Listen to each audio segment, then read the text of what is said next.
Chapter 8. In those days, there being again a great crowd, and they having nothing that they could eat, having called his disciples to him, he says to them, I have compassion on the crowd, because they have stayed with me already 3 days, and they have not anything they can eat. And if I should dismiss them to their home fasting, they will faint on the way, for some of them are come from far. And his disciples answered him, When shall one be able to satisfy these with bread, here in a desert place? And he asked them, How many loaves have ye? And they said, 7. And he commanded the crowd to sit down on the ground. And having taken the 7 loaves, he gave thanks, and broke them, and gave them to his disciples, that they might set them before them. And they set them before the crowd. And they had a few small fishes, and having blessed them, he desired these also to be set before them.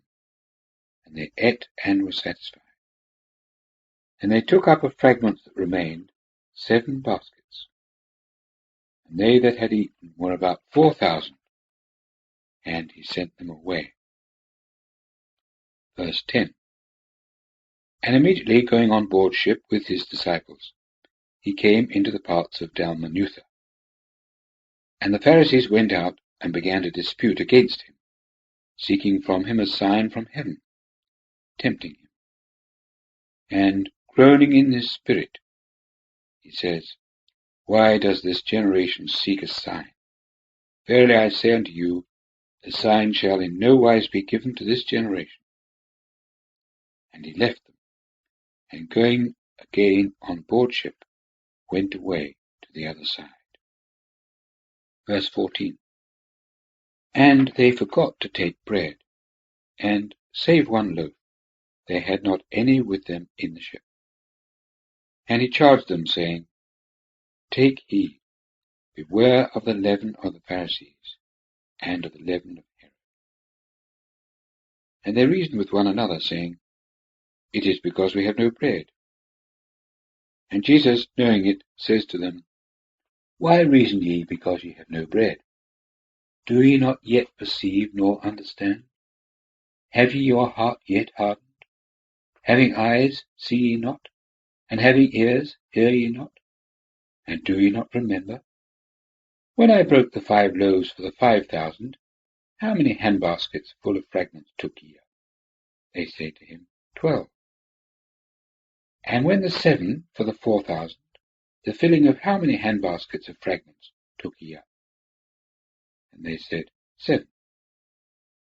And he said to them, How do ye not yet understand? Verse 22. And he comes to Bethsaida, and they bring to him a blind man, and beseech him that he might touch him. And taking hold of the hand of the blind man, he led him forth out of the village, and having spit upon his eyes, he laid his hands upon him, and asked him if he beheld anything. And having looked up, he said, I behold men, for I see them as trees walking. Then he laid his hands again upon his eyes, and he saw distinctly, and was restored, and saw all things clearly. And he sent him to his house, saying, Neither enter into the village, nor tell it to anyone in the village. Verse 27. And Jesus went forth and his disciples into the villages of Caesarea Philippi.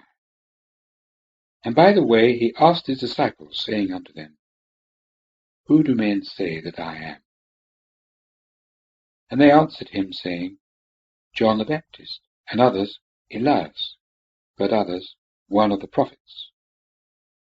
And he asked them, But ye, who do ye say that I am?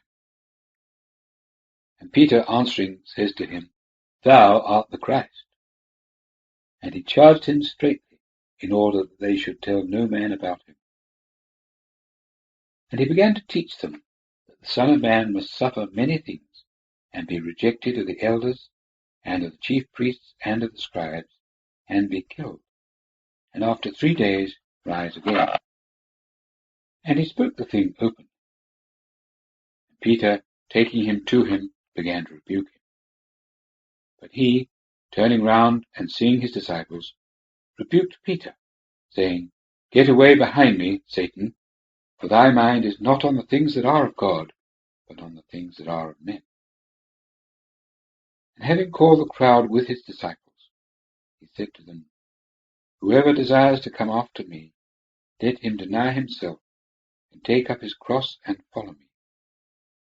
For whosoever shall desire to save his life shall lose it, but whosoever shall lose his life for my sake and the gospel's shall save it. For what shall it profit a man, if he gain the whole world and suffer the loss of his soul? For what should a man give in exchange for his soul?